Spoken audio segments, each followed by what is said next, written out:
네, 법조팀 구민지 기자와 12.3 내란 사태 수사 상황 좀 더 살펴보겠습니다. 구 기자, 검찰이 윤석열 대통령에게 2차 출석 요구서를 보냈잖아요. 이번 주 안에 대통령 조사가 가능할까요? 네, 그럴 가능성이 높아 보입니다. 검찰 관계자는요, 김용현 전 국방장관 조사 이후에 사실상 중요 진술은 다 나온 상태라 남은 게 윤 대통령뿐이라고 했습니다. 검찰로서는 출석 요구서 통보 사실을 공개하며 윤 대통령을 계속 압박하고 있는 겁니다. 예상되는 시나리오는 크게 보면 두 가지입니다. 먼저 윤 대통령이 검찰 요구에 따르는 경우죠. 자신이 근무했던 서울중앙지검에 자진 출석할 수 있고요. 아니면 방문조사나 출장조사를 요구할 가능성도 있어 보입니다. 하지만 김건희 여사를 경호처 부속 건물에서 출장 조사했다가 이 봐주기 수사라는 비판에 직면한 검찰로서는 이 제안을 받아들이기 힘들 겁니다. 또 다른 하나는 체포영장인데요. 검찰은 1차와 2차 출석 요구 사실을 공개적으로 밝혔습니다. 통상 두세 차례 응하지 않으면 체포영장을 청구해 왔는데요.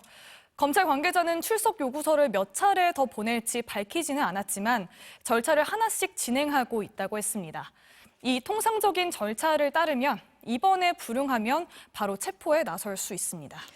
네, 지금 내란 혐의 특검 법안도 국회 본회의를 통과했는데 만약에 특검이 출범하기 전에 검찰이든 공조수사본부든 윤석열 대통령을 재판에 넘겨버리면 특검은 어떻게 되는 겁니까? 네, 특검 출범 전에 윤 대통령을 기소하게 되면 이제 특검으로서는 힘이 빠질 수밖에 없습니다. 물론 수사 자체는 가능합니다. 하지만 재판에 넘겨진 피고인에 대해서 같은 혐의로 기소할 수 없기 때문에 이 특검이 할 수 있는 건 제한될 수밖에 없습니다.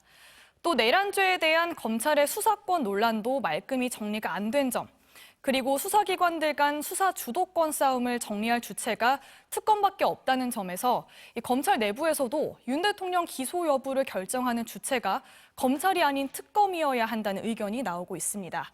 여기에는 그동안 김건희 여사 등 윤석열 대통령 부부를 겨냥한 검찰 수사가 봐주기 수사였다는 비판이 배경으로 깔려 있습니다. 네, 윤 대통령이 연루된 게 이 12.3 내란 사태 말고도 그 이전에 이미 제기됐던 최상병 수사 외압 의혹이나 공천거래 의혹 등 여럿 있잖아요. 이런 건 어떻게 되는 겁니까? 네, 수사가 그동안 대통령실 앞에서 멈췄죠. 하지만 이번 수사 과정에서 윤 대통령의 휴대폰이나 관련 자료들이 추가로 확보가 된다면 다른 사건 수사에도 속도가 붙을 거라는 전망이 나옵니다. 네, 여기까지 듣겠습니다. 법조팀 구민지 기자 잘 들었습니다.